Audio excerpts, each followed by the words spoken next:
Assalamualaikum warahmatullahi wabarakatuh. Saya Alvina Zakatul Ala dari Prodi D3 Rekam Medis Semester 2 Sekolah Tinggi Ilmu Administrasi Malang dengan NRP 222325751. Di sini saya akan membuat video anatomi dan fisiologi sistem pencernaan atau digestif untuk memenuhi mata kuliah anatomi dan fisiologi dengan dosen pengampu Bapak Henry Didi Harto, Eskep Nurse MPD. Apa sih sistem digestif itu? Sistem digestif atau sistem pencernaan merupakan serangkaian jaringan organ yang memiliki fungsi untuk mencerna makanan. Organ-organ sistem digestif meliputi yang pertama ada mulut, lidah, faring, esofagus, lambung, usus besar, usus halus, dan yang terakhir adalah anus. Nah, di sini kita akan membahas satu persatu dari organ-organ sistem pencernaan ataupun digestif. Yang pertama yaitu mulut.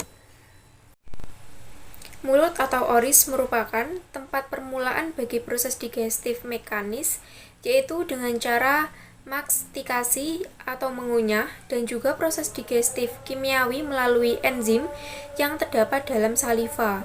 Fungsi dari mulut yang pertama untuk jalur bagi keluar masuknya udara, kemudian menjadi gerbang utama bagi makanan dan minuman untuk masuk ke dalam tubuh, dan yang terakhir berperan penting dalam menunjang aktivitas berbicara.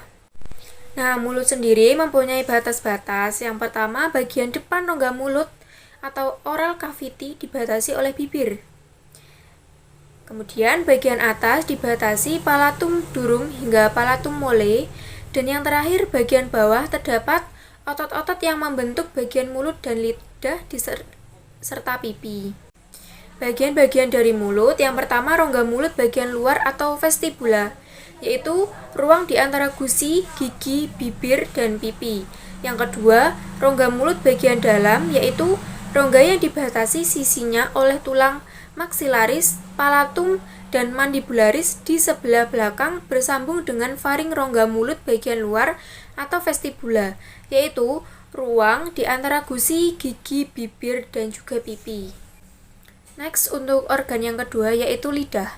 Lidah merupakan kumpulan otot rangka pada bagian lantai mulut yang membantu pencernaan makanan dengan mengunyah dan menelan. Fungsi dari lidah sendiri yaitu yang pertama sebagai indera pengecap, kedua sebagai alat berbicara atau berkomunikasi, kemudian pengatur letak makanan saat dikunyah, yang keempat membantu menelan dan menghisap, dan yang terakhir membantu menyentuh makanan. Nah, lidah juga mempunyai bagian-bagian. Yang pertama, lidah bagian depan atau apex, fungsinya untuk membantu menggerakkan makanan ke segala arah saat sedang mengunyah. Yang kedua, bagian pangkal lidah atau dorsum, fungsinya untuk mengangkat dan mendorong makanan memasuki esofagus. Yang ketiga, frenulum, bagian lidah yang berbentuk selaput atau jaringan tipis yang menghubungkan lidah ke dasar mulut sekaligus berfungsi sebagai penyangga lidah. Dan yang terakhir, papila. Papila ini mengandung saraf dan organ pengecap atau taste bud. Nah, lidah juga mempunyai bagian-bagian yang sensitif terhadap beberapa rasa, di antaranya manis di bagian ujung depan, asam di bagian samping depan kanan dan kiri, asin di bagian samping belakang kanan dan kiri, serta pahit di bagian belakang sebagaimana dalam gambar di atas. Untuk organ yang ketiga yaitu faring.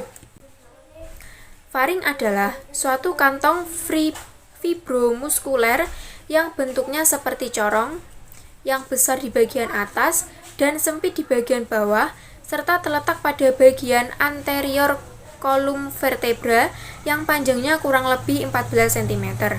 Fungsi dari faring sendiri yaitu yang pertama, berperan dalam sistem pernafasan, sistem pencernaan, juga dalam proses berbicara. Kemudian sebagai penyalur makanan dari mulut ke kerongkongan. Ketiga, sebagai penyaring, pengatur tekanan, juga bisa mengatur kelembaban udara yang masuk. Yang keempat, mengatur tekanan udara antara lingkungan dalam telinga dan lingkungan luar tubuh.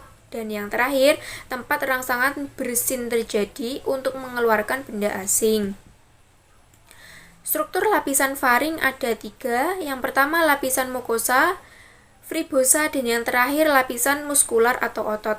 Bagian-bagian faring juga ada 3, nasofaring, osofaring, dan juga laryngofaring.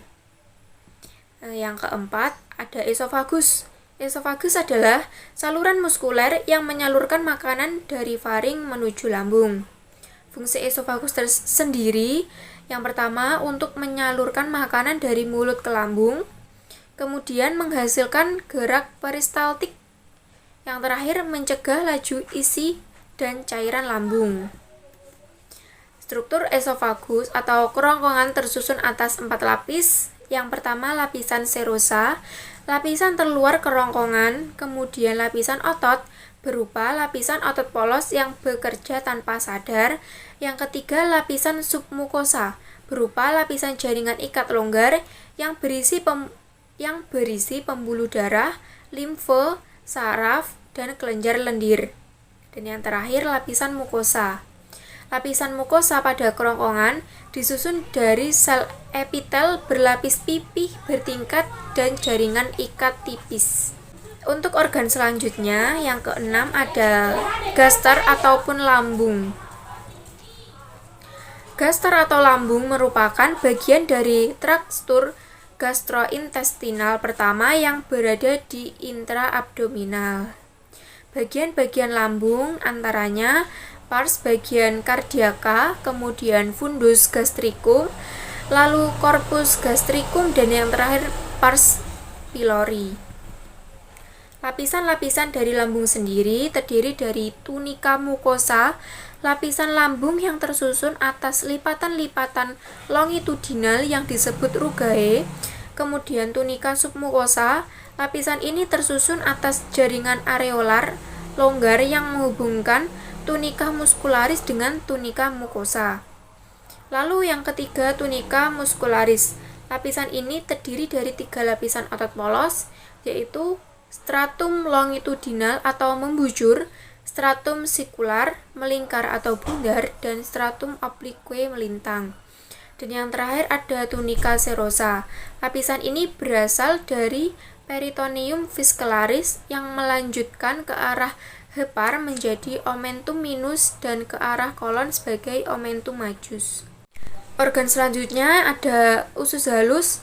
Usus halus merupakan saluran berkelok-kelok yang panjangnya sekitar 6-8 meter, lebarnya 25 mm dengan banyak lipatan yang disebut villi atau jonjot-jonjot usus. Usus halus menghubungkan lambung dengan sekum atau kolon. Fungsi dari usus halus sendiri yang pertama, menyerap nutrisi dari makanan, memudahkan nutrisi digunakan oleh tubuh, menetralkan makanan, membantu menjaga keseimbangan cairan dan elektrolit, dan yang terakhir berperan dalam sistem kekebalan tubuh. Usus halus terbagi menjadi 3 bagian. Yang pertama duodenum, usus 12 jari, panjangnya sekitar kurang lebih 25 cm. Yang kedua jejunum atau usus kosong, panjangnya kurang lebih 7 cm. Dan yang terakhir ileum atau usus penyerapan, panjangnya kurang lebih 1 cm. Next, kemudian ada usus besar. Usus besar atau kolon adalah bagian usus antara usus buntu dan rektum, menghubungkan ileum dengan rektum. Kolon ini terdiri dari kolon menanjak atau ascendens, kolon melintang, transversum, kolon menurun, descendens, dan kolon sigmoid. Fungsi dari usus besar sendiri yang pertama untuk menyerap nutrisi seperti vitamin K dan air dari makanan dan minuman yang kita konsumsi. Kemudian, mengolah sisa makanan dan minuman dengan bantuan bakteri baik di dalam usus. Ketiga, membentuk atau mengubah tinja dari cairan menjadi padat. Keempat, menyerap zat empedu, kemudian menyimpan tinja yang akan dibuang, dan yang terakhir, membuang tinja keluar dari tubuh. Dan terakhir, ada anus. Anus atau dubur adalah penghubung antara rektum dengan lingkungan luar tubuh. Di anus terdapat otot sphinkter yang berfungsi untuk membuka dan menutup anus. Fungsi utama anus adalah sebagai alat pembuangan atau feses melalui proses defekasi atau buang air besar. Struktur dari anus sendiri ada kanalis anal, berfungsi sebagai penghubung antara rektum dan bagian luar tubuh sehingga feses bisa dikeluarkan. Kedua, ada rektum, fungsinya menyimpan feses untuk sementara waktu, memberitahu otak untuk segera buang air besar, dan membantu mendorong feses waktu buang air besar. Dan yang terakhir, sphinkter anal interval, fungsinya untuk mengatur pengeluaran feses saat buang air besar sehingga tinja tidak kembali ke usus. Kemudian ada sphinkter anal eksternal, fungsinya untuk membuka dan menutup kanalis anal. Kemudian ada pectinelline, fungsi garis ini sangatlah penting karena bagian atas dan bawah pectinelline memiliki banyak perbedaan. Dan yang terakhir ada kolom anal, fungsinya sebagai penghalang atau pembatas dinding anal atau usus. Sekian penjelasan dari saya, semoga bermanfaat untuk kita semua. Sekian dan terima kasih. Wassalamualaikum warahmatullahi wabarakatuh.